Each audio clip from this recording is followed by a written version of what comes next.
Bismillahirrahmanirrahim. Assalamualaikum warahmatullahi wabarakatuh. Innal hamdalillah nahmaduhu wa nasta'inuhu wa nastaghfiruh wa na'udzu billahi ta'ala min shururi anfusina wa min sayyiati a'malina. Man yahdihillahu fala mudilla lahu wa may yudlil fala hadiyalah. Asyhadu an la ilaha illallah wahdahu la syarika lah wa asyhadu anna Muhammadan abduhu wa rasuluh. Qala Allah tabaraka wa ta'ala ya ayyuhalladzina amanu taqullaha haqqa tuqatih wa la tamutunna illa wa antum muslimun. Wa qala jalla jalaluhu ya ayyuhalladzina amanu taqullaha wa qulu qawlan sadida yuslih lakum a'malakum wa yaghfir lakum dhunubakum wa may yuti'illaha wa rasulahu faqad faza fawzan 'azima. Alhamdulillah, kita bersyukur kepada Allah tabaraka wa ta'ala yang telah memberikan kepada kita kesempatan, kenikmatan berupa kesehatan dan waktu yang luang sehingga kita bisa duduk di majelis ilmu mendengarkan qaul Allah tabaraka wa ta'ala dan mendengarkan sabda Rasul sallallahu alaihi wasallam. Insyaallah ta'ala pada kesempatan kali ini insyaallah kita akan mengkaji sebuah tematik berjudul apa judulnya tadi? Sudah ngaji apa? Tambah hikmah ya. Kalau kita sudah ngaji harus tambah apa? Hikmah. Nanti pengertian hikmah, bagaimana langkah-langkahnya, itu inti yang kita bahas ya. Ma'asyiral muslimin rahimani wa rahimakumullah.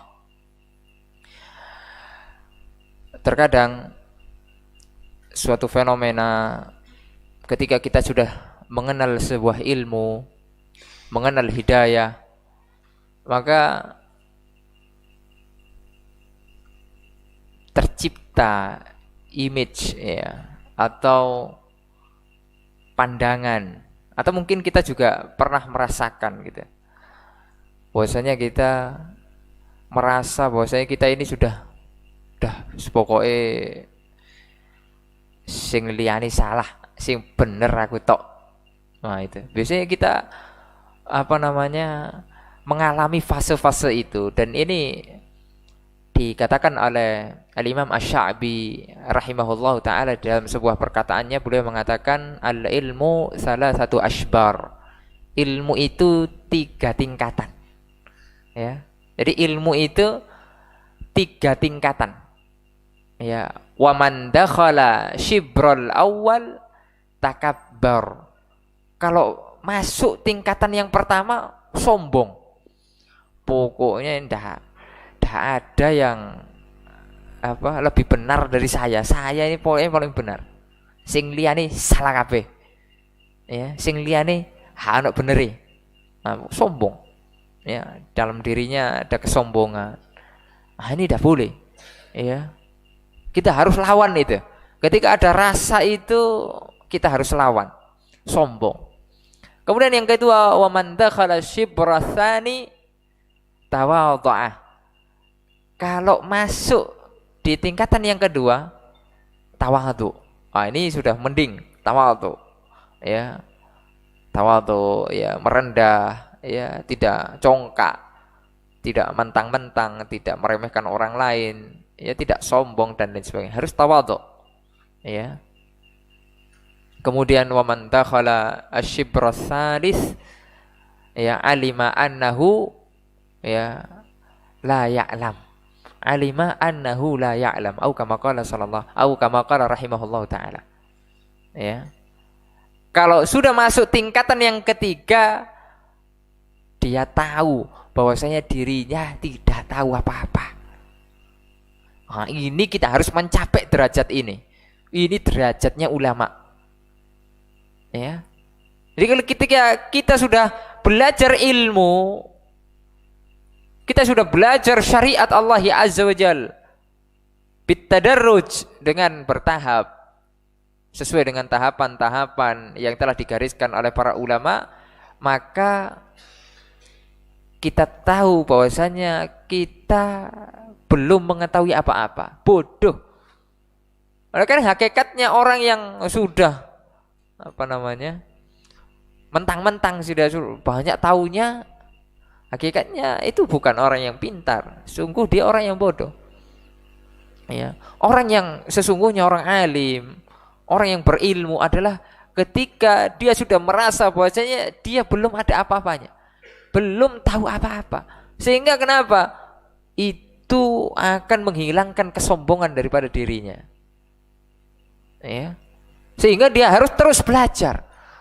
Terus belajar, dan belajar, tidak berhenti belajar itu. Ya, oleh karenanya ma'asyiral muslimin, adik-adik, ya, rahimani wa rahimakumullah, kita harus terus merasa bahwasanya diri kita tidak tahu apa-apa. Karena ilmu Allah itu luas. Ya, tidak cukup dengan misalnya antum mondok 3 tahun, 6 tahun, 9 tahun, dah cukup. Jadi belajar ilmu itu terus sampai kapan? Sampai kapan kira-kira? Hah? Sampai kapan kira-kira? Sampai lulus atau sampai mati? Sampai mati. Siapa yang mau mati? Ada yang nggak mau mati? Ya, semua orang mau mati. Mau nggak mau pasti mati. Betul atau salah? Betul atau salah? Mau nggak mau kita pasti mati atau tidak?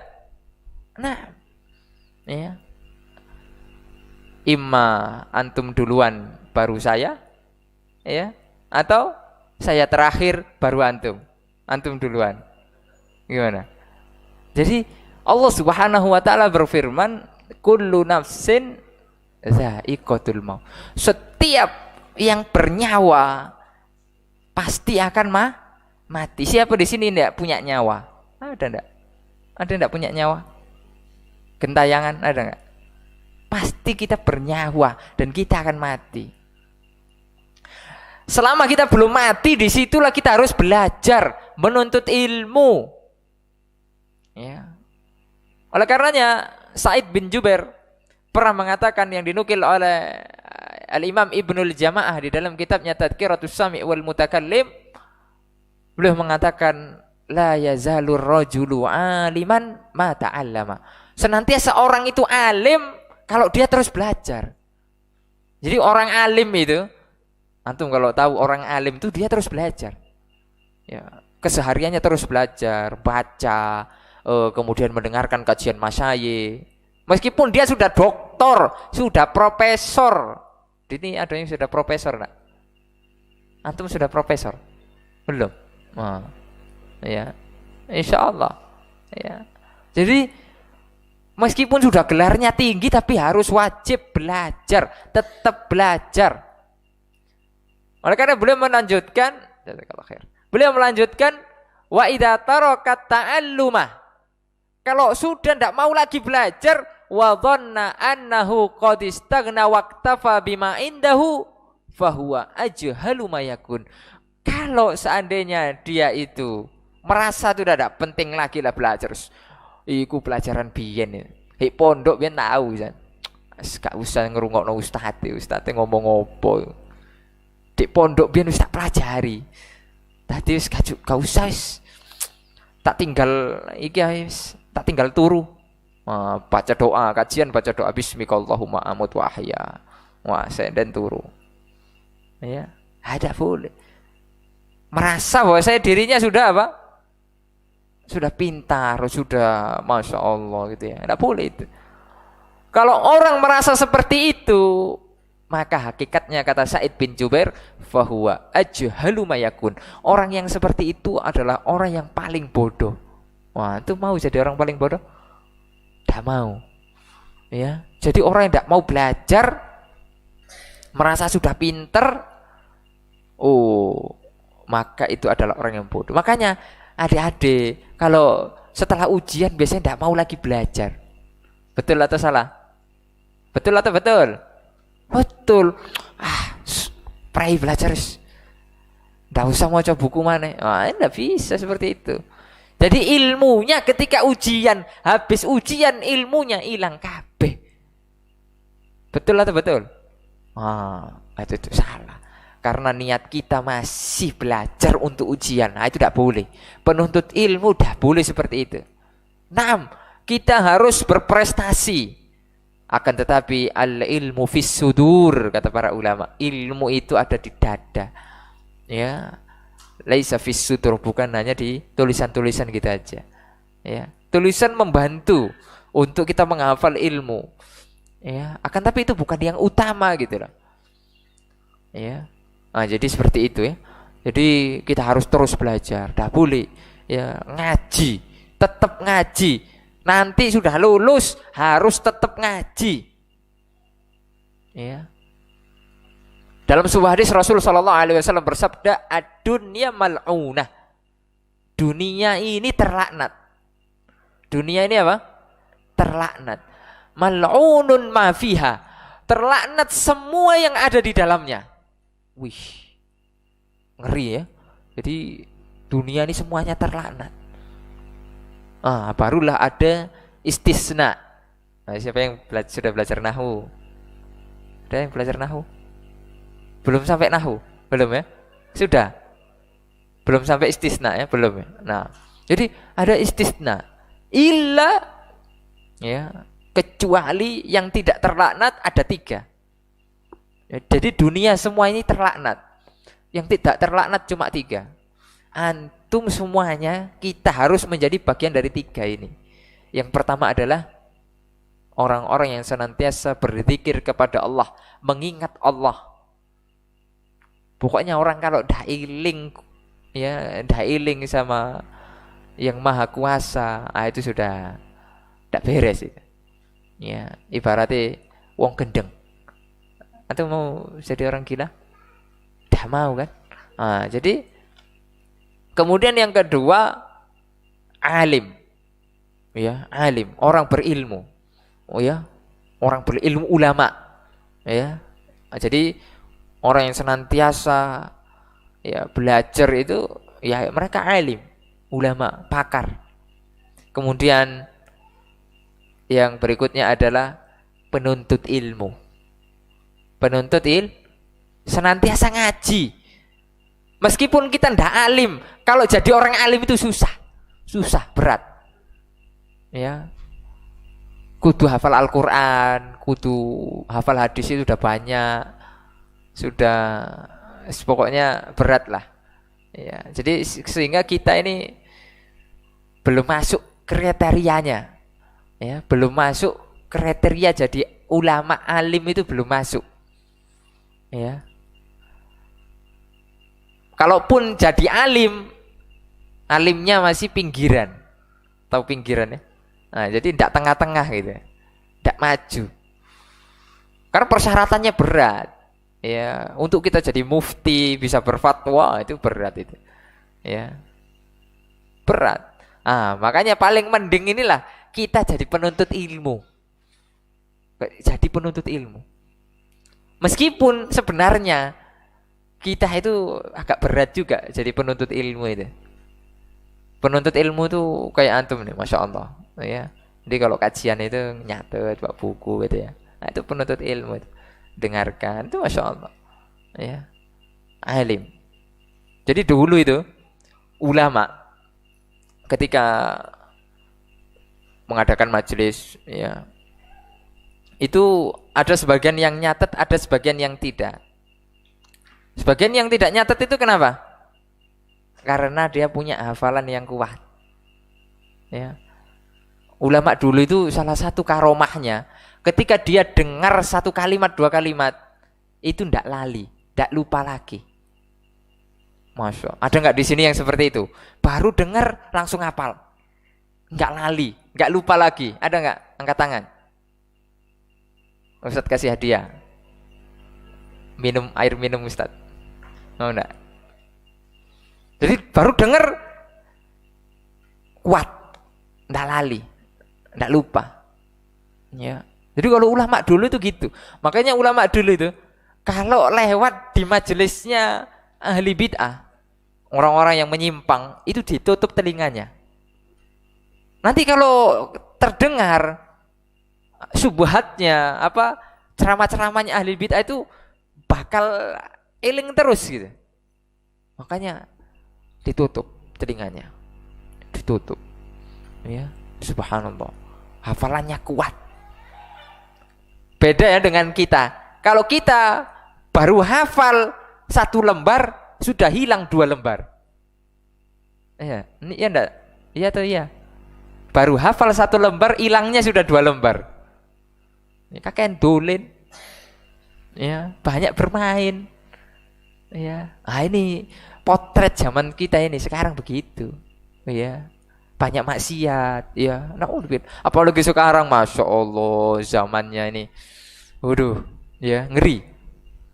Ya, di jalan lihat maksiat, di pasar lihat maksiat. Itu ada ini. Kalau ke pasar itu hafalannya sudah hilang semua. Ya, ya Allah. Ada orang yang nggak pakai baju, ada orang yang pakai bajunya adiknya, tidak cukup sampai, ya, tidak cukup. Ya, sekarang itu kata subhanallah, itu merusak itu. Ya. Nah, tapi kadang santri ini banyak alasannya karena sudah tahu dalilnya. Ustadz kalau pandangan pertama itu kan boleh.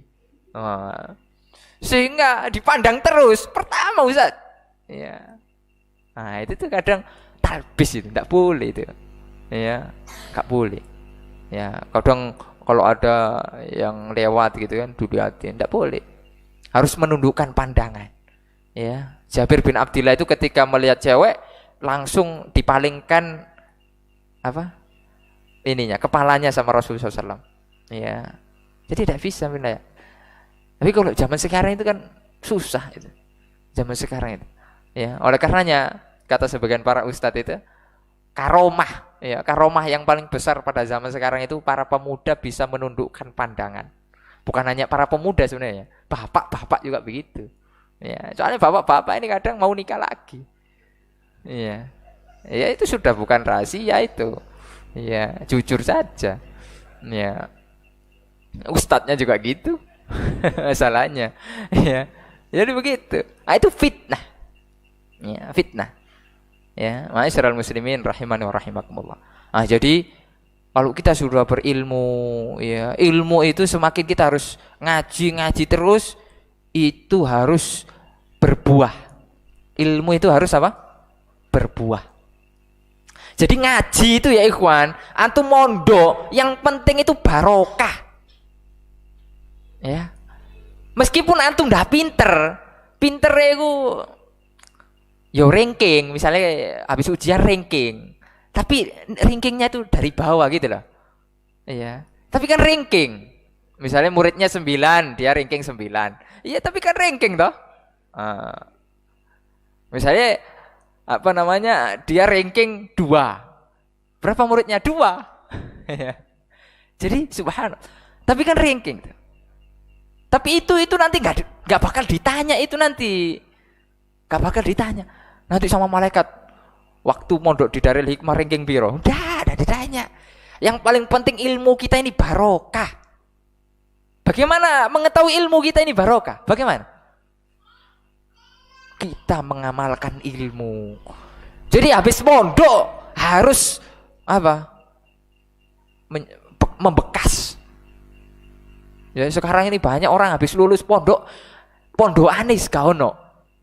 Asar pondoknya itu sudah tidak ada. Ya. Orang pondok itu dari zaman dulu sampai zaman sekarang itu salah satu ciri khasnya itu pakai kopiah. Nah sekarang sudah pulangan pondok yang paling langsung disembunyikan pecinya. Izin ketemu akhwat. Waduh. Makanya Ustadz tidak menyarankan peci-peci yang bisa dilipat. Nah besok ganti. Nah kalau peci nasional ini kan nggak bisa dilipat, jadi nggak bisa dikesak. Ya. Jadi peci-peci yang susah dilipat itu lah. Nah, kalau peci yang kayak kolor itu kan bisa dilipat itu. Dikesak itu. Ya. Jadi jangan hilang asar pondoknya itu. Ya, harus membekas dan diamalkan. Kalau kita pakai peci, otomatis kalau kita ke tempat maksiat izin malu. Malu atau tidak? Ya malu. Kita mau ke warnet, sedangkan warnet itu tempatnya maksiat, tempatnya game misalnya. Masa kita ke warnet pakai peci? Lucu atau tidak? Lucu. Ya, setidaknya kalau kita pakai peci kan, waduh, mau maksiat izin. Ya, dijaga dengan pecinya. Subhanallah. Oleh karenanya itu diantara simah. Ya, oleh karena harus dibuat peraturan ini. Santri keluar harus wajib pakai peci. Ya kalau di pondok saya gitu. Kalau udah pakai peci dihukum. Karena peci itu adalah simah. Apa simah itu? Ya, tanda penuntut ilmu. Ya. Subhanallah, penutup kepala ya kawan. Nah, itu waktu cuma simpel, hal-hal yang simpel. Tapi itu kan yang menjadikan kita itu subhanallah ya bisa tertahan dari kita untuk bermaksiat di muka umum ya. Kemudian pakai ya kalau mungkin di Pasuruan pakai sarung atau mungkin pakai celana, jubah. Jangan diganti pakaian itu ketika nanti lulus pondok. Ya. Ketika udah lulus pondok, masya Allah, ya langsung pakai jin, ya celananya celana jin, bajunya baju setan, ya gimana itu, ya celananya jin, nah bajunya kan setan temannya jin, ya habis. Jadi awalnya dulu kalau di pondok kan pakai pakaian takwa, ya. Jadi kalau di majelis ilmu itu pakaian ya harus seperti ini, ya. Jangan ngaji pakai pakaian bola. Ya enggak boleh. Itu enggak adab namanya. Nah, itu kalau ngaji adab itu luar biasa. Ya. Jadi seperti itu. Ngaji misalnya kalau ibu-ibunya atau kalau mbak-mbaknya pakai daster. Ya, kira-kira pantas atau tidak? Enggak pantas. Ya, itu enggak adab. Ya. Atau ngaji pakai baju tidur. Nah, tidak bisa. Jadi seperti itu. Ilmu itu yang penting barokah. Barokah itu dengan apa? Membekas dengan amalan. Ya, ilmunya sedikit tapi barokah. Itu top itu. Ya, itu top itu. Percuma kalau ilmunya satu gonong tidak membekas. Malah tambah sombong, malah tambah meremehkan orang, malah congkak dan lain sebagainya. Tidak boleh. Tidak membekas ilmunya, tidak barokah. Itu ilmunya tidak barokah. Ya. Meskipun gelarnya banyak, meskipun sekolahnya jauh dan lain sebagainya. Tapi kalau tidak membekas, ya tidak ada asarnya simah penuntut ilmu, maka itu dikhawatirkan ilmunya tidak barokah. Bukan berarti kita tidak boleh pakaian-pakaian gaul ya. Sekarang ini kan ada pakaian gaul. Tahu antum pakaian gaul? Gimana kira-kira pakaian gaul itu? Ya. Bajunya ke belakang ya, kemudian bajunya itu tengkorak-tengkorak gitu dah ya. Itu bukan pakaiannya penuntut ilmu ya. Itu pakaiannya orang-orang jalanan. Ma'asyiral muslimin rahimani wa rahimakumullah. Nah kemudian di antara tanda ilmu yang barokah itu diajarkan. Oleh karena nanti minimal kita harus mengajar. Lulus pondok bikin pondok. Lulus pondok nanti bikin pondok. Jadi di Pasuruan ini misalnya alumninya dari Hikmah berapa ini semua? 40, 40. Satu bikin pondok masing-masing. Masya Allah. Pondok di Pasuruan 40. Pondok sunnah. Subhanallah. Luar biasa ya kawan. Dan sekarang pondok sunnah piro? Pasuruan masih siji, tikane siji. Meloro. Subhanallah. Kurang. Oleh karena sekarang harus sabar di kader. Ya, harus punya cita-cita bikin pondok. Ya, harus. Ya, harus begitu. Bikin pondok. Bikin pondok itu ndak susah. Ya. Nanti belakang-belakangnya susah. Cuma kalau awal-awal bikin insyaallah ndak susah. Ya. Kita beli tanah atau cari tanah wakaf 4x6 atau 4x7, bikin asramanya, bikin tempat sholatnya, bisa dari saung-saung itu ya. Yang paling penting pondok itu kan ada 5, Nah, ini yang paling penting. Tulis cara bikin pondok. Ya, biar antum nanti lulus sini bikin pondok. Jadi murid-muridnya siapa? Kiai Basori. Ya, Masya Allah. Ya, harus bikin banyak, bikin pondok. Ya. Yang pertama, pondok itu harus ada kiainya. Di sini ada kiainya enggak? Ada. Kiai Basori, kiai-kiai yang lain. Ya. Kemudian yang kedua, pondok itu harus ada masjidnya. Di sini ada masjid atau enggak? Sudah ada masjid. Nah, nanti kalau belum ada masjid, bikin aja masjid-masjidan. Kayak saung-saung gitu. Oh iya. Kemudian ada asrama santri, tempat tidur. Ya. Kan enggak harus mewah ini, enggak harus mewah. Yang penting dimulai dulu. Kemudian yang keempat, ada kurikulum mukoror. Ya, mukoror apa? Mukoror ya. Tahu mukoror kan? Ya, kurikulum lah istilahnya. Ya, adab, akidah, pokoknya banyak kurikulum lah, pelajaran istilahnya. Ada pelajarannya. Masuk kalau mondok enggak ada pelajarannya, terus belajarnya apa? Nah, kan enggak. Nah, kemudian yang kelima, ekstrakurikuler. Nah, kalau di pondok ini yang paling besar ekstrakurikulernya itu pencak silat. Apa itu? Ya enggak harus pencak silat, apa silat lah pokoknya. Belajar gelut. Bukan berarti kalau belajar gelut buat gelut, tapi buat berjihad di jalan Allah Azza wa Jalla. Nanti misalnya kiainya diganggu, serang. Misalnya loh ya. Ya. Kalau kita enggak pandai misalnya gelut, enggak pandai berantem, nanti kita baru digertak sedikit, gak oleh dakwah, baru digertak gitu, kencing. Wah, mental enggak punya mental. Ya, kalau enggak punya mental berarti apa? Ya gila. Ya, jadi harus punya mental. Ya, paham ya? Harus punya mental. Jadi ada berapa syarat buat pondok? 5. Sanggup enggak buat pondok? Insyaallah. Ya, nanti pulang harus bikin pondok. Ya, subhanallah. Pondok ini sebenarnya gampang. Sudah ada 5 hal itu. Ya, kalau belum ada enggak apa-apa, nyewa rumah. Ya. Suruh orang di situ menghafal Al-Qur'an. Ya. Menghafal Al-Qur'an itu namanya tahfiz. Ya. Itu namanya apa? Tahfiz. Kasih merek pondok tahfiz. Sudah pondok kan? Sudah pondok. Barulah nanti untuk pengembangannya dipikirkan bareng-bareng. Insya Allah Allah bantu. Insya Allah Allah bantu. Buktinya apa? Firman Allah Subhanahu wa taala, "In tansurullah yansurkum wa yusabbit aqdamakum." Kita bikin pondok itu menolong enggak agama Allah? Kita menolong agama Allah itu jihad itu. Ya, jihad pada zaman sekarang adalah al-jihad bil bayan, jihad dengan ilmu. Di antara pusat ilmu, pusat pengkaderan adalah pondok pesantren. Jihad besar itu. Ya, dah mungkin Allah dah akan nolong. Ya, dah akan mungkin, pasti Allah tolong. Begitu. Ya. Dari mana Ustadz? Dari mana-mana. Ya, syaratnya harus kita bertakwa kepada Allah. Wa may yattaqillaha yaj'al lahu makhraja wa yarzuqhu min haitsu la yahtasib. Yang penting kiainya itu harus bertakwa. Ya, kalau bahasa pondok kuno kan, ake tirakate.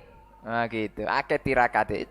Tirakat yang sunnah, rajin sholat malam. Jadi kita harus rajin sholat malam. Ya, kalau pengen pondok kita berkembang ini, santri-santrinya harus bantu kiai-kiainya tirakat, rajin puasa sunnah, rajin bangun malam, rajin baca Al-Quran. Itu pondok cepat itu berkembang, barokah. Begitu. Ya. Siap ya bikin pondok? Siap nak? Insya Allah. Ya. Berapa orang dari Pasuruan sini? Ada tak? Berapa orang dari Pasuruan? Angkat tangan. Pasuruan. Bukan bis kuning ini. Pasuruan, angkat tangan. Bukan kernet bis kuning. Pasuruan. Ada nggak? Pasuruan kabupaten kota wis, nggak apa-apa. 1. Ada 10 orang ya. Wow, ini luar biasa. Pasuruan. Yang dari luar Pasuruan. Wih. Siapa yang paling jauh di sini? Ada yang paling jauh? Ada yang dari Papua? Aceh. Masya Allah dari Aceh. Ya. Anak kira NTT tadi. Aceh. Aceh.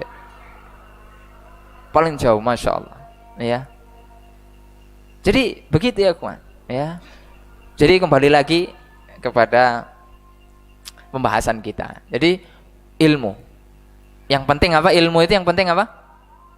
Yang penting apa ilmu itu? Barokah. Ya.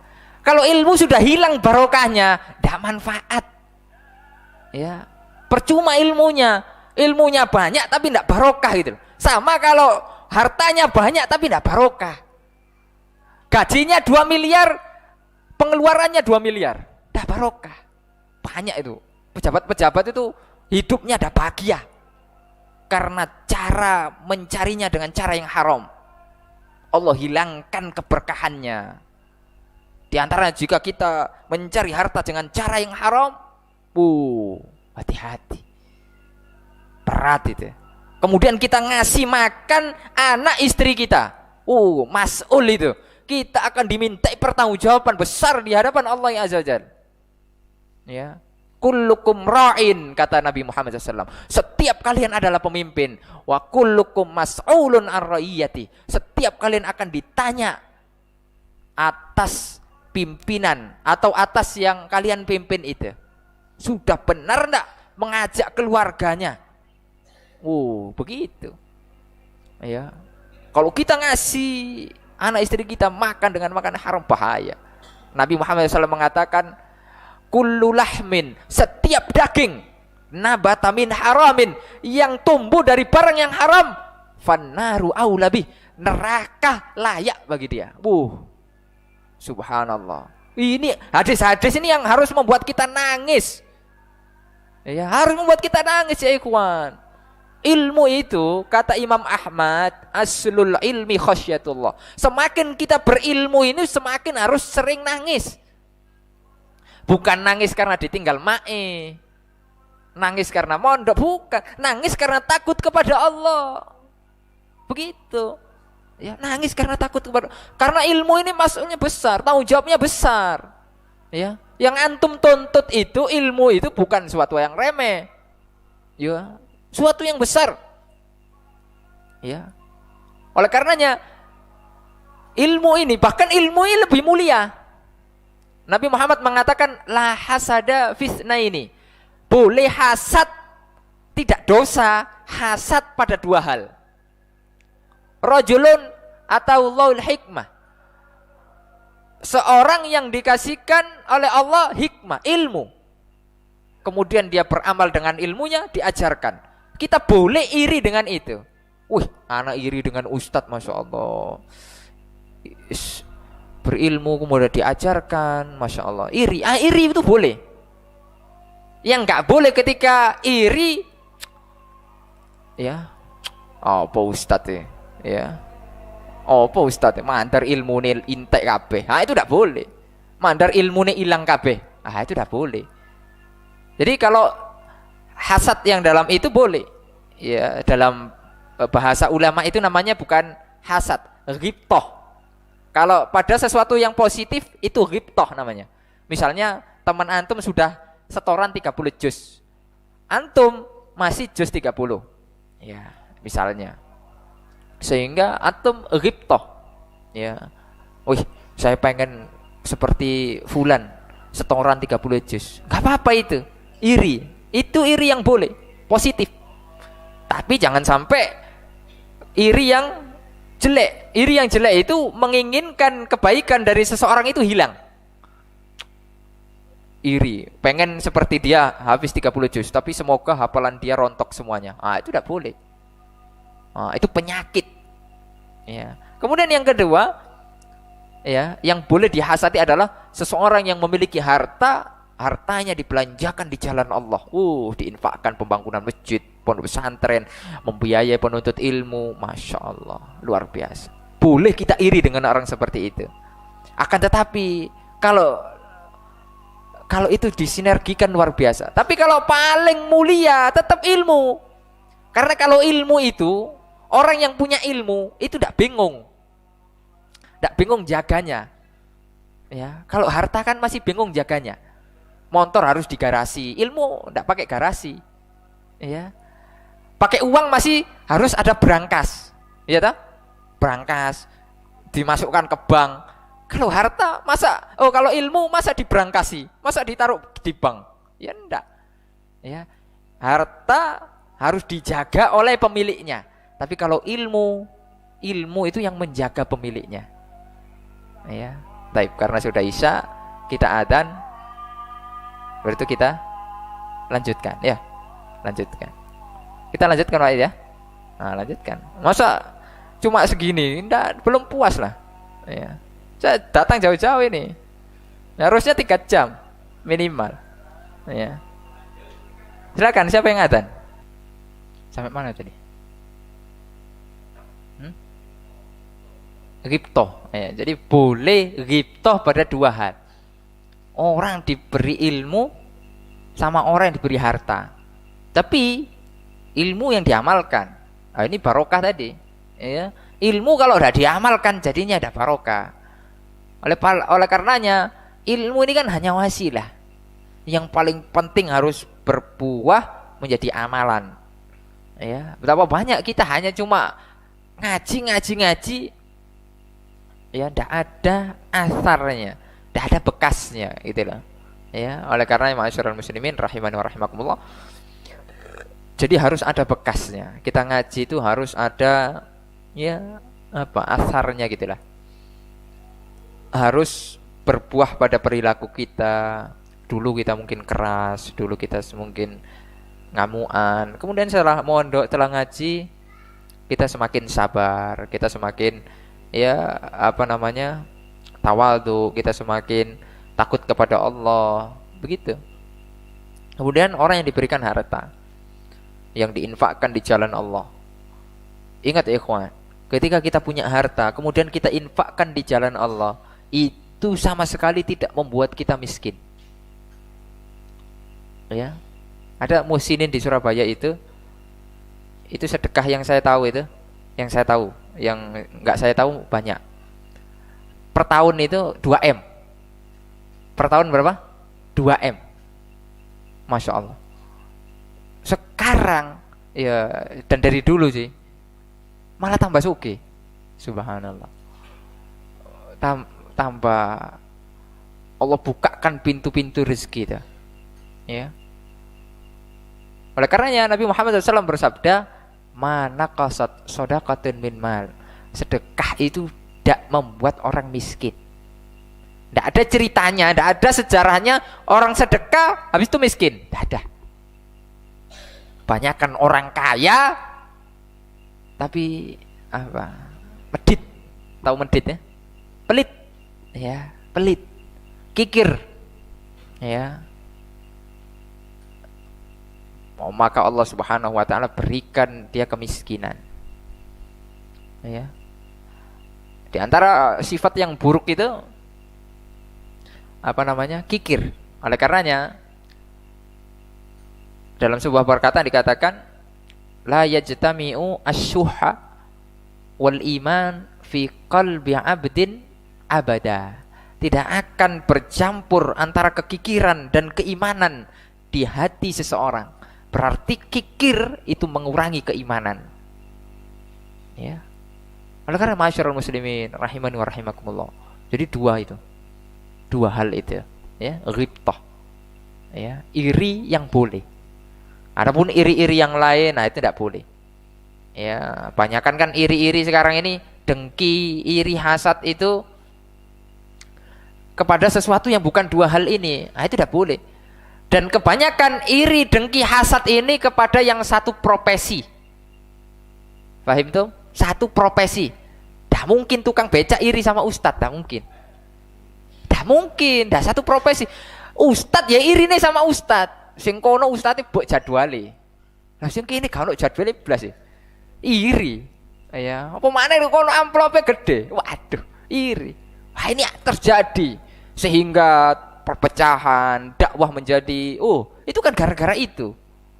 Ya, padahal ngajine podo, kitab tauhid podo, fikine yo podo. Ya, apa yang beda? Iri itu tadi gara-gara hati, penyakit hati. Ya, hati-hati. Santri irine sama santri. Jangan iri sama santriwati, jangan. Santri sama santri. Kirimane sing sitoke 100, 1 bulan kirimane 100.000. Lah, masih 1 bulan cuma 5.000. Iri. Waduh. 1.000, tak colong itu. Itu gak boleh itu. Ya, gak boleh itu. Hilangkan itu. Iri bisa membuat penyakit. Ya, bahaya. Ya. Yang orang buka toko iri sama orang yang juga buka toko. Toko bangunan, yuk iri sama toko bangunan. Di pasar, ya, saya dulu tuh sopo pasar. Di pasar itu banyak orang mati kena santet. Loh iya. Ya. Banyak orang mati kena santet karena apa? Iri. Yang satunya laris, wis iso munggah kaji, wis iso umroh bolak-balik. Gelangnya itu dari mulai jari sini pucuk sampai sini. Ya, sehingga iri. Sedangkan yang sini ya ndak pati payu, sik durung munggah kaji. Akhirnya cara liar sudah, caranya iblis, santet, mati. Subhanallah. Hati-hati. Ya. Oleh karena kenapa iri dengki itu dosa besar? Karena itu tuh sebabnya. Merusak. Oleh ketika ada rasa iri, rasa dengki, segera obati. Ya. Obatnya dengan apa? Belajar. Karena di apotek ndak dodol. Coba antum nanti ke apotek, obat iri ndak ada. Ya, tapi harus belajar ilmu. Ketika kita dapat ilmu, oleh karenanya dahulu di antara para ulama saja ada. Ya, ada para ulama itu yang saling iri. Oleh karenanya sampai dikatakan oleh para ulama itu, jika ada ulama satu zaman yang saling ngomongkan satu sama lain, padahal akidahnya masih sama, manhajnya sama, maka ini tidak perlu diriwayatkan, tidak perlu naikkan ke permukaan, tidak perlu diobral, ditutup. Karena hal itu ya adalah apa? Merusak. Karena bisa jadi hasad, ya, begitu. Ya. Tukang susu hasadnya ya sama tukang susu. Ya. Dan lain sebagainya. Ya, ma'asyiral muslimin rahimani wa rahimakumullah. Nah, kemudian itu kan kita harus sudah ngaji. Kita sudah ngaji, belajar ilmu, ya, sudah berusaha mengamalkan sunnah. Nah, terkadang kita kurang hikmah di dalam berdakwah. Setiap kita ini kan menjadi dai. Setiap kita ini adalah dai. Dai bagi diri kita sendiri. Jadi jangan pikir dai, kalau udah kata-kata dai itu ceramah, khutbah Jumat, ya, dadi wali nikah. Bukan itu saja. Antum ini dai. Ya, bagi diri sendiri. Kemudian bagi keluarga antum. Ya, yang bapak-bapak ya punya anak. Ya, dialah jadi dai untuk anaknya. Ayo le sembahyang, ayo le nang masjid, ayo le salat subuh, gitu. Ayo le puasa, begitu. Memperingatkan istrinya, ayo bu berjilbab, ayo bu kajian, ayo bu jangan suka nonggo, jangan suka ngerasani wong, begitu. Dai bagi dirinya dan keluarganya. Ya, akan tetapi terkadang kita kalau baru mengenal ngaji ini ekstrim. Ya, ekstrim. Misalnya bapaknya masih belum ngaji, antum liburan pondok ini, misalnya sudah mengetahui dalilnya, ya boleh rokokan. Rokokan enggak boleh atau boleh? Di sini boleh. Enggak boleh ya? Enggak boleh, haram. Ya. Kita ambil pendapat yang haram misalnya. Kemudian antum sudah tahu hukumnya haram. Pulang bapaknya masih rokokan. Bapaknya rokokan masih enak-enak gini, udah ada ngopinya, tiba-tiba rokoknya disaut, Pak, haram. Kira-kira itu respon bapaknya gimana? Dia apa no? Ditamper. Ya, paling nggak dianggap anak antum. Ya, dibuang. Ah itu tuh. Ah itu real, ada contoh seperti itu. Ya, tidak hikmah. Ya, jadi ekstrim. Baru tahu hukumnya haram, kemudian langsung disikat, ditembak, gitu gak boleh. Harus punya siasat, cara, metode. Ah, itu nanti dipelajari. Ada pelajarannya, namanya fiqhud dakwah. Ya, namanya ada dakwah, ada fikihnya begitu loh. Bagaimana mulai dulu memperingatkan orang yang seperti itu, bagaimana seperti ini. Misalnya di sini kan nggak pakai acara-acara gitu ya, tahlilan gitu. Kemudian antum pulang, sedangkan di rumah tuh masih ada kayak gitu-gitu, keluarga banyak gitu. Masya Allah, antum karena anak pondok pakai jubah, ya sudah pakai peci, langsung mic-nya disaut dari Pak Kiainya itu. Iyyakum wa muhdatsatil umur fa inna kulla bid'atin dhalalah. Masya Allah. Kira-kira antum selamat atau mati?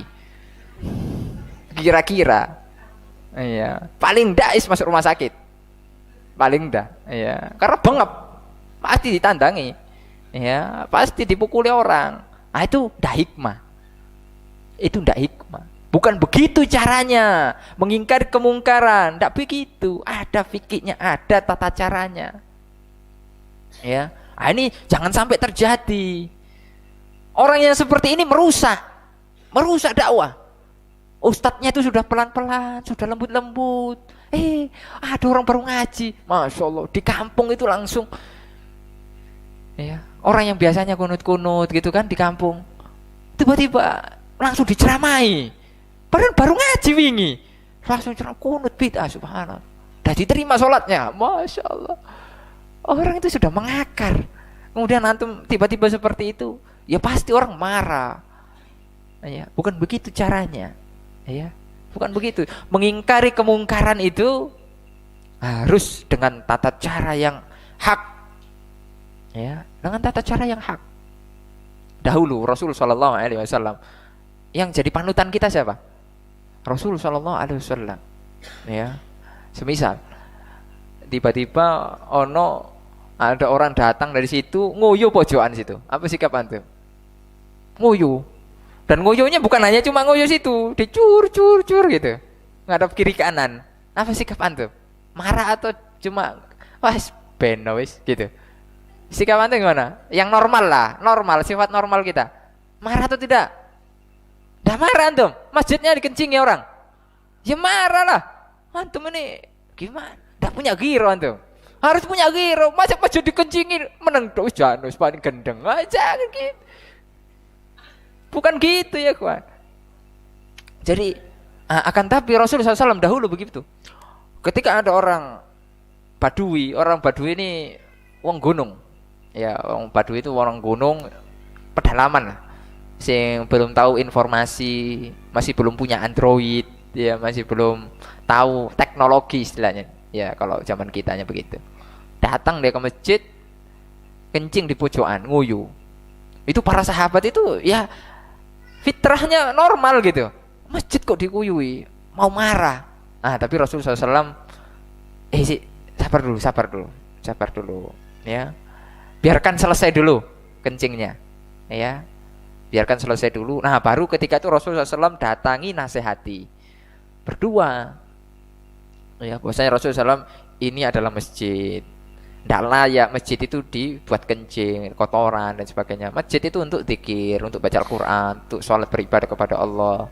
Ya, subhanallah. Itu Rasulullah SAW berusaha sabar karena Rasul mengetahui ini orang Badui, tidak tahu ilmu. Ya, tidak tahu ilmu. Begitu juga kepada orang-orang awam. Orang-orang awam yang melakukan misalnya ritual-ritual kebid'ahan dan lain sebagainya, itu mereka tidak tahu. Karena wis teko konone ya wis ngono.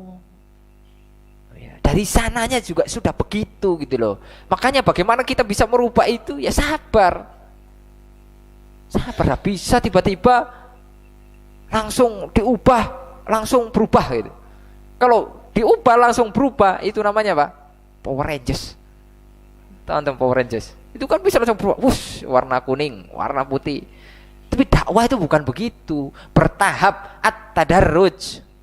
Ya, dakwah itu penuh dengan sabar, harus sabar. Oleh karena Allah mengatakan di dalam surat Al-Asr itu watawasau bil haqqi watawasau bis sabr. Kita menyampaikan yang hak, apakah cukup begitu saja? Tidak. Watawasau bis sabr. Kudu sabar. Harus sabar, karena bisa jadi dakwah kita tidak diterima. Antum bisa jadi tidak menerima dakwah saya.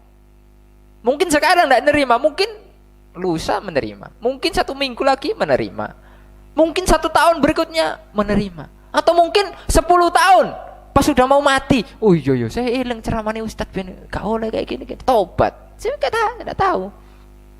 Ya, makanya harus sabar. Ya.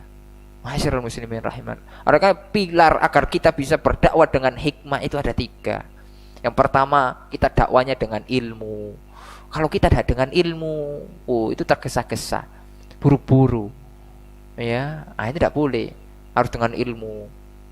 Oleh karenanya, mangkatsura ilmuhu qalla ingkaruhu. Kalau dikatakan kalau kita banyak ilmunya, maka sedikit sekali mengingkari. Karena bisa jadi suatu permasalahan itu memang tidak salah, cuma ada perbedaan pendapat, dan itu masih masalah khilafiyah. Jadi ada masalah itu adalah masalah yang boleh berbeda, ada yang memang tidak boleh. Ya, paham ya? Ada permasalahan di dalam agama ini boleh berbeda pendapat. Ya, boleh berbeda itu namanya masalah khilafiyah. Masalah apa? Khilafiyah. Misalnya yang satu pakai sarung, boleh nggak pakai sarung? Boleh. Pakai celana, boleh. Ya, nggak harus semua sarungan. Nanti yang jual celana nggak laku. Ya. Kemudian, misal itu kan perbedaan dalam pakaian, sesuai dengan urf masing-masing. Ya. Ketika di suatu tempat itu urfnya pakai sarung, pakai sarung. Tapi kalau urufnya nggak pakai sarung, ya jangan pakai sarung. Ya, kayak Ustadz dulu itu, saking semangatnya pakai sarung, di Mesir pakai sarung, sehingga kita diketawain orang. Ya, karena bukan tempatnya. Ya, bukan tempatnya. Masyarul muslimin rahiman wa rahimakumullah. Jadi harus kita punya ilmu. Ya, harus punya ilmu, belajar terus ya, sehingga ilmu itu akan menimbulkan hikmah. Kalau kita tidak punya ilmu, dikit-dikit menyalahkan orang. Padahal kita ini yang belum tahu, baru ngajinya itu baru setahun. Ngaji setahun itu ropo, belum bisa banyak tahu, masih banyak yang belum diketahui gitu loh. Orang sabar dulu, sabar. Kalau ada permasalahan yang berbeda dengan kita, jangan tiba-tiba ini diingkari. Wong iku kok ngene kok. Jangan dulu, sabar dulu. Iya. Nah, kemudian yang berikutnya adalah bijaksana. Kita harus bijaksana. Ya. Tidak boleh kita main seruduk, ya. Harus bijaksana. Kita harus mendahulukan yang paling penting, ya, daripada yang belum terlalu penting gitu ya. Kemudian yang ketiga adalah tidak tergesa-gesa. Ya. Al-ajalatu minasyaitan. Tergesa-gesa itu kata Nabi dari syaitan. Dalam dakwah ini ya ikhwan, ini tidak bisa tergesa-gesa. Baru 1 tahun dakwah, pengen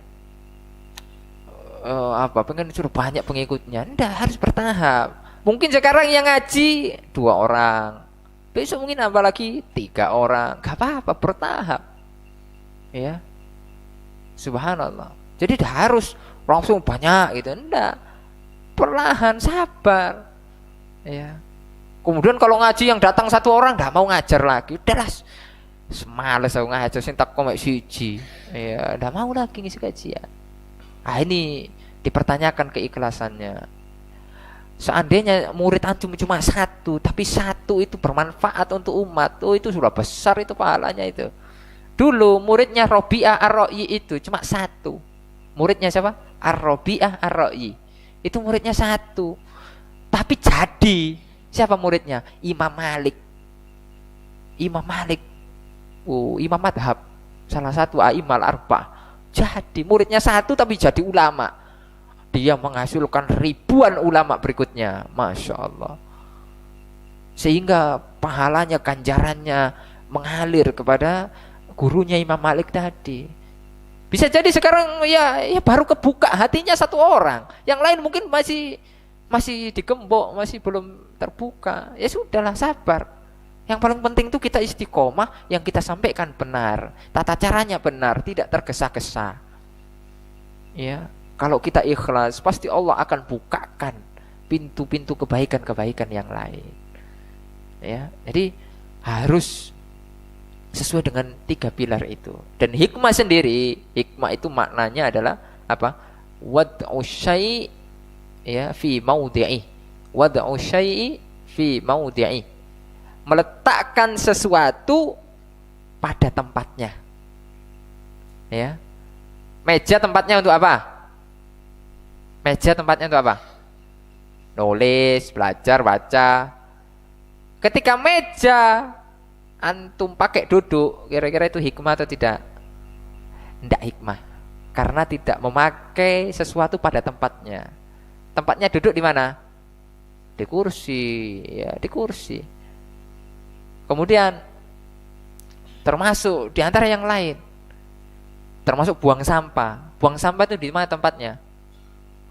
Nah, bukan di kamar mandi. Ketika antum buang sampah di kamar mandi, kamar mandinya mampet, itu ndak hikmah.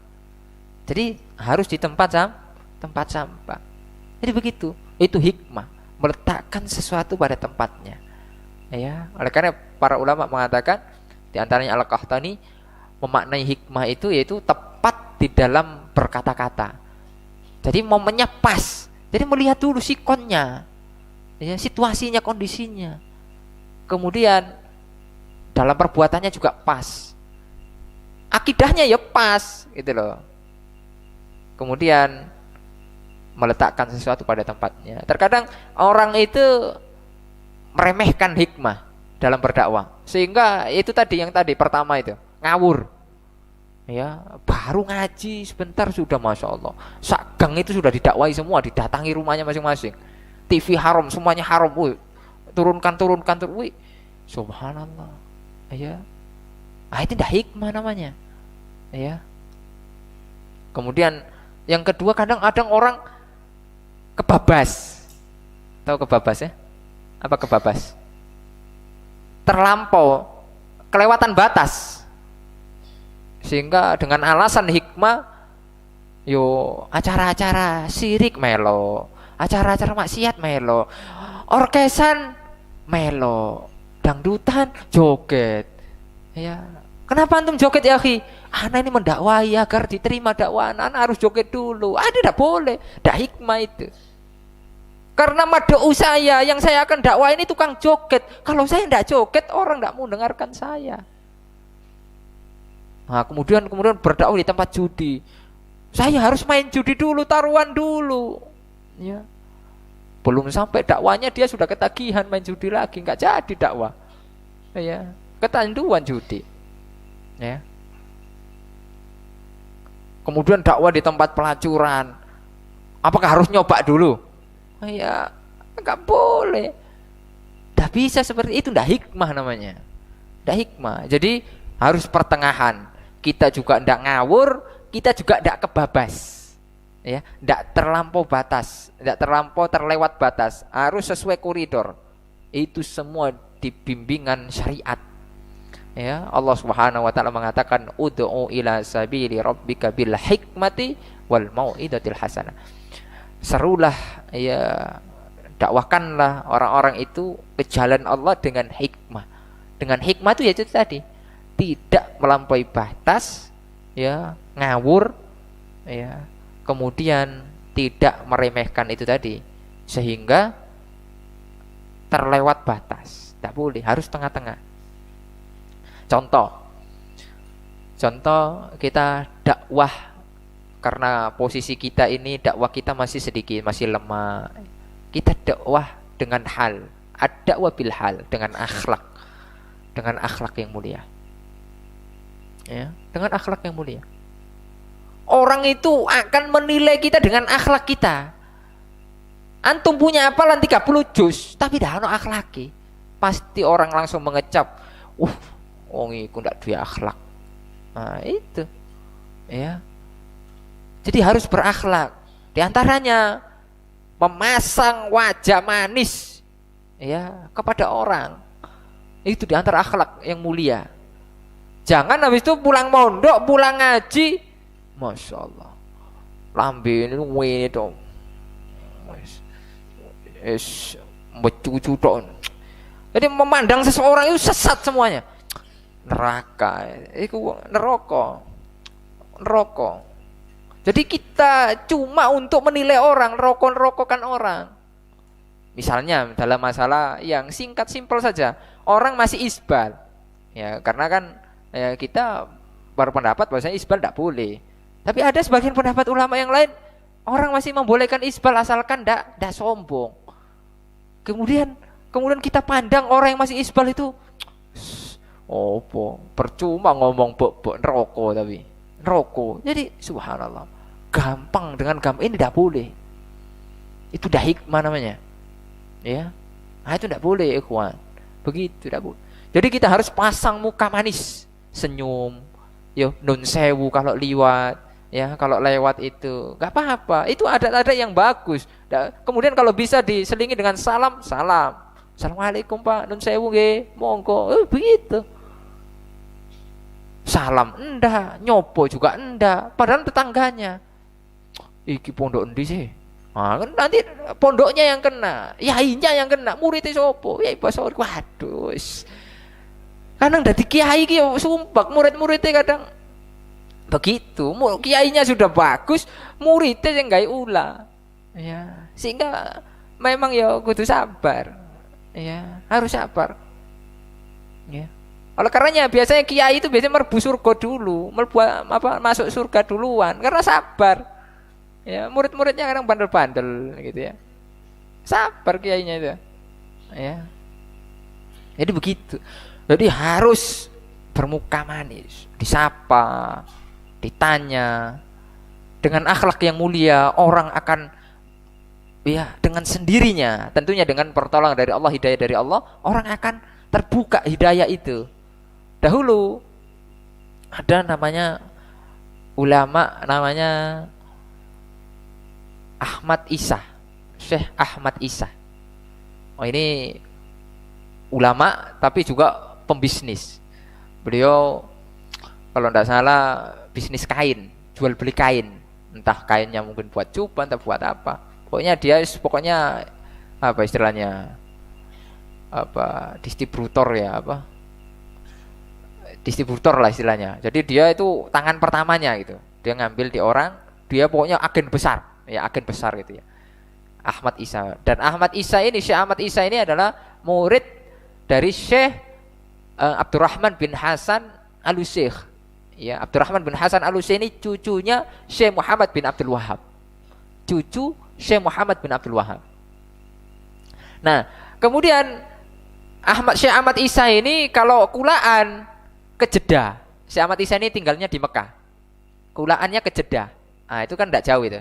Tapi kalau zaman dulu kan jauh, belum ada pesawat, belum ada mobil, belum ada sepeda motor, becak belum ada.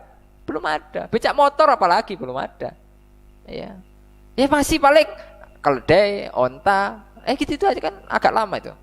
Kalau sekarang pakai bis itu satu jam, Jeddah Mekah itu. Dulu 1 jam bisa lama. Nah, ngambil barangnya ke sana. Di sana yang apa namanya? Yang jualan itu orang sufi. Namanya At-Tilmasi. Ya, kalau nggak salah At-Tilmasi. Terkenal dengan namanya At-Tilmasi. Jadi kerjaannya orang sufi ini Masya Allah mencela Syekh Muhammad, dicela pokoknya, takfiri, hak gelem sholawat, mengharamkan ziarah kubur, hak gelem ini, gak gelem itu, tidak cinta Nabi. Pokoknya dituduh dengan tuduhan yang tidak benar. Syekh Ahmad Isa ini biasa aja, ya sudahlah, ya muamalah biasa gitu, ya. Jadi sempat Syekh Ahmad Isa ini berhutang. Ya, Jadi kalau kita mau mengetahui seseorang itu, mengetahui seseorang, karakter seseorang itu pada dua hal. Ya, ketika muamalah urusan duit, itu orang mau jenggoten ndak jenggoten nampak itu. Kalau urusan duit itu, ya mau jenggot lebat 1 meter, itu sama saja. Ya, mau jubahan mau ndak, kalau udah urusan duit ini ndak pandang bulu seperti itu. Ya, karena fitnatul mal ini bahaya. Ya, menimpa siapa saja, bahkan menimpa ustadz juga. Fitnatul mal ini bahaya. Iya, ya, subhanallah. Ya, kalau kita dah kuat-kuat imannya, ya. Oleh karena Nabi mengatakan inna likulli ummatin fitnah wa fitnatu ummati al-mal, kata Nabi. Setiap umat ada fitnahnya, ada cobaannya, ada ujiannya. Ujian umatku harta. Ya, kalau sudah urusan duit, bahkan saudara itu bisa saling bunuh-bunuhan. Benar atau benar? Benar. Ya, hanya cuma rebutan warisan masih ji. Wis, subhanallah. Enggak punya iman. Hanya cuma mengedepankan harta. Bahaya. Kemudian yang kedua, ketika safar, ya, bisa kita mengetahui karakter orang. Oleh karenanya, termasuk di antara agenda yang harus dibuat itu ya seperti kemarin, ya kayak kita safar ke gunung, kita safar kemana jalan-jalan, itu akan kita nampak karakter santri-santri kita, murid-murid kita atau guru-guru kita, nampak itu. Siapa yang mementingkan dirinya sendiri, siapa yang punya sifat ngerangkul gitu ya. Enggak mementingkan diri sendiri, kalau punya makanan, ayo makan bareng. Jadi kalau punya makanan gak dimakan dewe. Jadi kebersamaan. Jadi akan tahu itu karakter orang itu. Ini orangnya ini bagus karena ketika safar itu masya Allah. Ya, dia bekerja sama, dia juga tidak mementingkan diri sendiri, dia juga mengikuti komando. Karena kalau safar harus ada roisus safar, komandonya. Roisus safar menentukan lewat sini, ya harus lewat sini. Ya, begitu. Jadi dua hal itu yang bisa menampak hakikat seseorang itu. Ya, urusan duit. Nah, Syekh Ahmad Isa itu dia ngutang sama yang tadi suka mencela itu. Dikasih DP, ya taruhlah utangnya 1 M, dikasih DP cuma 600 juta atau 400 juta gitu. Sisanya nyicil. Masya Allah, sesuai tepat.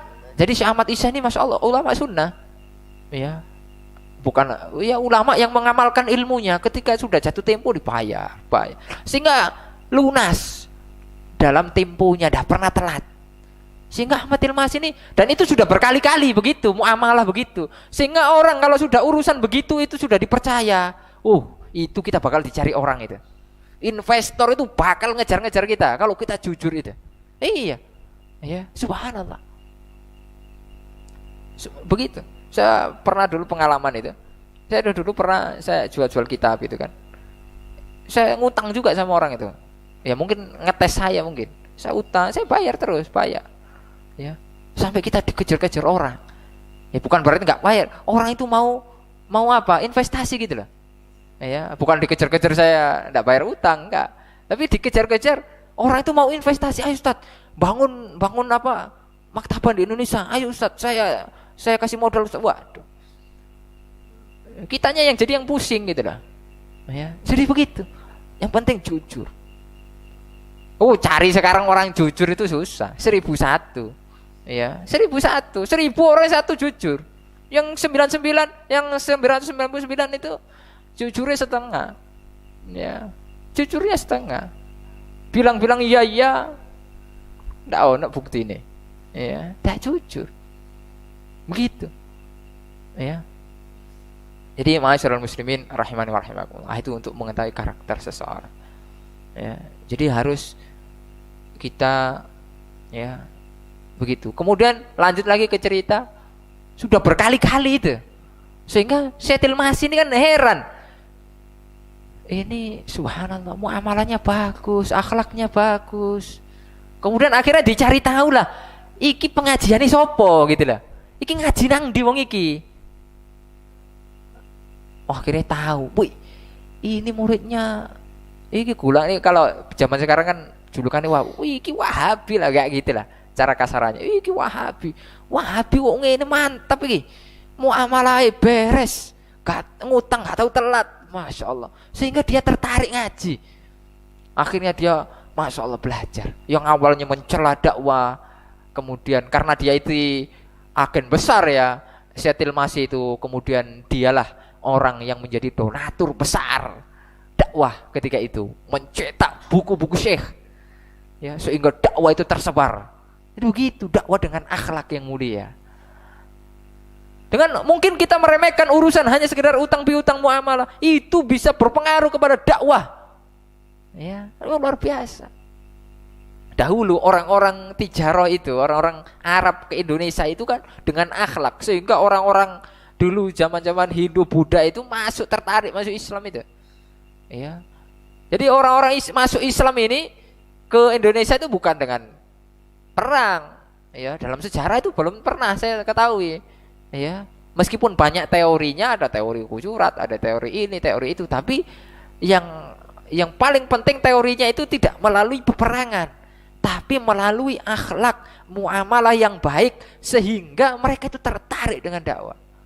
Sekarang kalau kita yang diamanai dakwah, diamanai mengemban pondok, mengemban itu, kemudian kita tidak amanah, itu kan rusak, itu merusak dakwah. Ya, subhanallah, itu fitnah. Maka ayo kita jaga.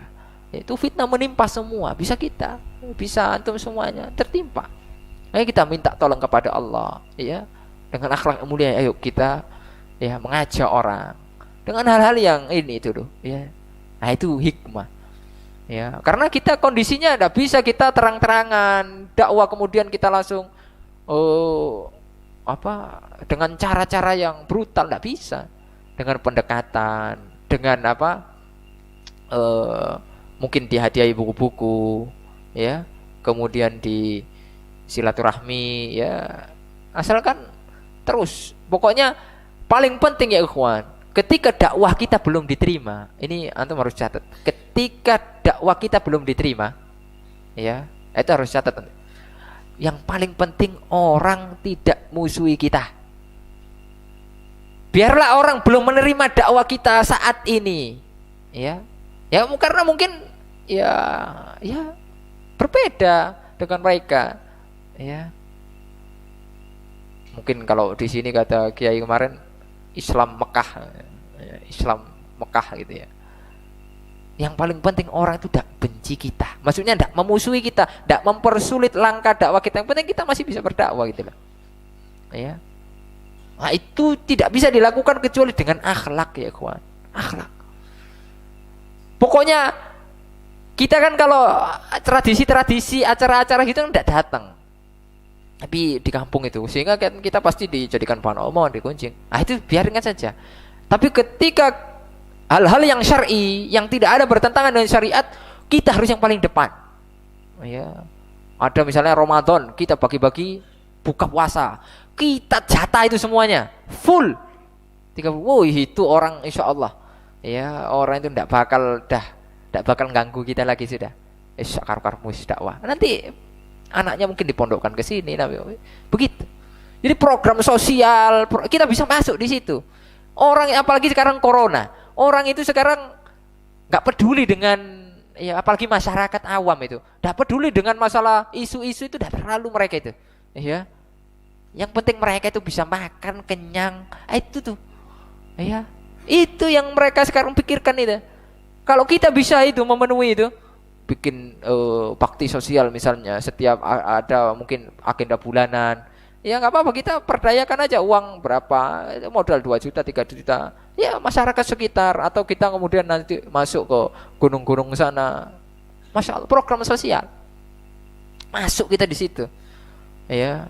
Kemudian kita juga harus bekerja sama dengan orang-orang pemerintahan, ya. Kita harus akrab, harus, maksudnya bukan untuk menjilat, tidak, tapi ya memang untuk sinergi dakwah, ya, untuk sinergi dakwah. Itu begitu, sehingga dakwah kita ini kokoh, ya, dan insya Allah semakin besar, ya.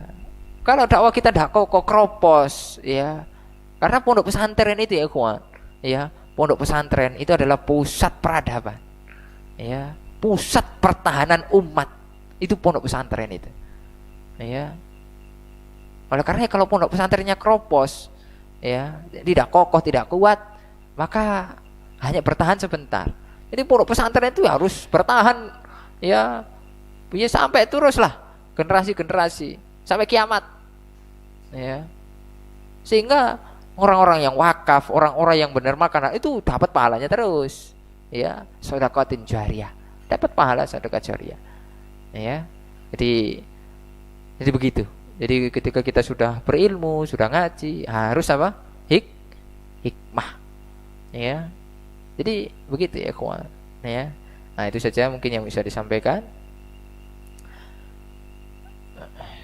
Kita minum dulu. Bismillah. Tidak ada tanya jawab ya? Tidak ada. Kan ada tanya jawab? Paham kabeh ya? Insyaallah. Ada yang tidak paham? Antum paham? Paham? Paham ya? Nah, insyaallah ya. Semoga yang sedikit ini bermanfaat ya bagi kita semuanya, bisa kita amalkan dalam kehidupan kita sehari-hari. Ya, terus semangat ngaji ya, agar kita lebih hikmah, lebih bisa memposisikan diri kita di masyarakat itu bagaimana. Ya, sehingga kita ya apa namanya? Dakwah jalan terus gitu. Dibenci orang itu sudah kepastian. Tidak disukai orang itu sudah kepastian. Sudah, itu sudah. Antum tidak jadi apa, tidak ngaji pun insya Allah antum dibenci orang juga kalau antum misalnya agak ini ya. Oleh karenanya yang kita cari itu bukan sanjungan manusia, bukan ridho manusia. Yang kita cari adalah ridho Allah. Oleh karena Imam Syafi'i mengatakan ridhon nasi ghayatun la tudrak. Ridho manusia itu tujuan yang tidak bakal kita capai. Semua manusia ridho, tidak mungkin. Kalau banyak orang setuju, ya contohnya dalam rapat yayasan misalnya, ya itu setuju, padahal ada juga yang nggak setuju karena ya yang ikut aja, ya mau nggak mau, ya. Oleh karena bukan itu yang paling penting, ada ridho Allah Azza wa Jalla. Yang paling penting ridho Allah kita gapai, itu sudah luar biasa, ya. Nah itu yang harus kita cita-citakan, ya, bukan ridho manusia, karena manusia itu tempatnya kelemahan. Ya, sedangkan Allah Subhanahu wa taala Ghani, ya, yang maha kaya, ya, Al-Qawil Matin, kokoh, kuat, maha kuat. Ya, semoga Allah Subhanahu wa taala memberkahi majelis kita, semoga Allah Subhanahu wa taala menerima. Allahumma inna nas'aluka ilman nafi'a wa rizqan thayyiban wa amalan mutaqabbala. Subhanakallahumma bihamdika asyhadu an la ilaha illa anta astaghfiruka wa atubu ilaik. Wassalamualaikum warahmatullahi wabarakatuh.